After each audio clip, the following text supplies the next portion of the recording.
Well, hello again, this is John. Hope you guys are all doing well out there. We're doing pretty good here. As you can see, out in the garden we've been planting some pepper plants, of all things.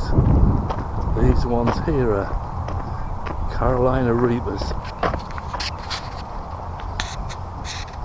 That one, and there's a little one over there. Also been planting some artichokes.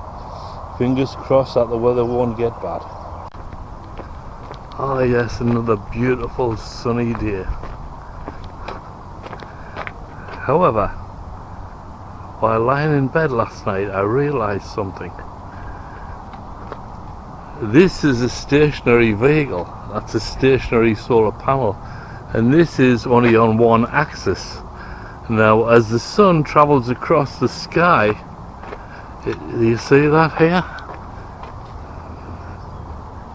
The sun is hitting this reflector and it's hitting that too, but it's also starting to go here. And I don't know how long before it's going to be, because of the way the sun's traveling, it's probably going to be covering the door instead of the solar panel. So I had to come up with this idea. Let me just have a quick peek here. Yes, it's getting plenty of sun though, that's one good thing. In fact, what we got 14.2 volts there. Anyhow, what I came up with is this idea. I'm going to put this panel here, the reflector panel, on a swivel, so I can adjust it as the day goes on. Ideally, it'd be nice to have some kind of solar tracker that would move it all for you. You know, a motorized system. I'll look into that. But that's what I'm going to do today. I'm going to take these. I don't know if I'm going to take these hinges off, but I am going to add that. I'll have to take the pins out of the hinges so they'll be free. I just want to see what we've got here. Okay, we've got 14.2 volts there in the display on the solar charge controller. What I'm going to do now is take this piece of cardboard and put it over the reflector and see if that affects the actual voltage. There you go. So now we're getting no reflection at all onto the solar panel, and see if anything happens there. Yep, it's gone to 14.0. So that tells you right there that that reflector is working as far as providing extra power into the panel.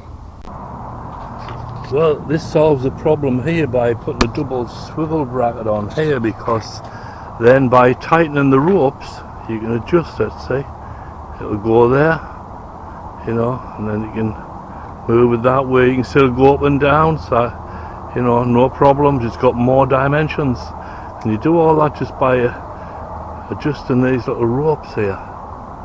So that's great, man, very great. And the next thing to do is to paint these brackets the same colour as the bodywork on the motorhome, so that it all blends in well. I'm using this bolt here. It's like a 3/8 bolt. It's going to go all the way through the bodywork to hold this bracket in. So we need that, cause or just for strength, because you know you've got the weight of this thing, even though most of the weight is actually vertical. Now I've got the bracket on, and I need to release the pins from these two hinges here, one on either side, and that should just push out. Push out, famous last word, should you? There you go. There you go, that one's out. Even though we've got this swivel here, I'm going to leave these hinges on for when this gets closed and it's travelling, you know. It'll give it a bit more security, rather than putting everything on here, especially when it's jiggling around. And like you say, should it start getting windy, I mean, this thing will adjust very finely, but if you get some wind on, I'm sure it would rock. Well, the good thing about this little swivel bracket here, comes apart just down there. So if you unscrew that screw, you can just take the whole panel off. Just have to take off these ropes here, or these cords. So that's smashing. I like that idea. Even that's way better than just having it on hinges. Wow, who's that guy up there? Mr. Hawkins, looking for some lunch. Now, even though it's just an overcast day, on this panel. We're still getting 13 volts coming through, which is great. It is charging up, and as you can see, it's got a little indicator, an arrow going to the battery. It tells you that the battery is actually getting charged. Can you see that? The little animation of the arrow. You know, sometimes we have ideas and sometimes I just don't think them all the way through. That's how we ended up with the swivel bracket. I love that idea, but wasn't my first choice. But live and learn, that's how it works, right? Catch you later, bye bye.